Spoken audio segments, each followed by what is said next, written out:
Շաբաթվա լուրերն Armenia Today-ից։ Կառավարությունը հանրայնացրել է Արցախյան հակամարտության կարգավորման բանակցային գործընթացի 13 փաստաթուղթ։ ԵԱՀԿ Մինսկի խմբի համանախագահների 2019 թվականի փաստաթուղթը արժանացել է ընդդիմադիրների քննադատությանը։ Մինսկի խումբը պաշտոնապես դադարեցրել է գործունեությունը։ Ազգային ժողովն առաջին ընթերցմամբ ընդունել է առողջության համապարփակ ապահովագրության և զինծառայությունը կես տարով կրճատելու մասին նախագծերը։ Երևանն ու Բրյուսելը համագործակցության նոր փաստաթուղթ են ստորագրել։ Բաքուն հայտարարել է 2026-ին Երևանի հետ խաղաղության պայմանագիր կնքելու մտադրության մասին։ Կալանավորվել է Մայրաթոռի դիվանապետ Արշակ arczepiskopos Խաչատրյանը։ Բագրատ և Միքայել arczepiskoposները պահանջել են դադարեցնել 10 եպիսկոպոսի պաշտոնավարումը։ 27 եպիսկոպոս վեհափառին հավատարմության հայտարարություն են տարածել։ Մեր ձևով շարժումը հայտարարել է հոսանքի սակագնի նվազեցման համապետական ստորագրահավաքի մեկնարկի մասին։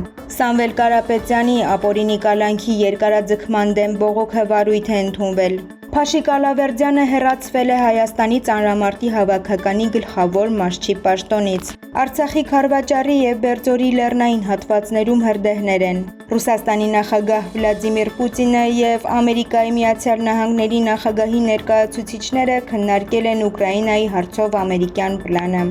Իսրայելին թույլատրվել է մասնակցել Եվրատեսիլին, մի շարք երկրներ բոյկոտել են։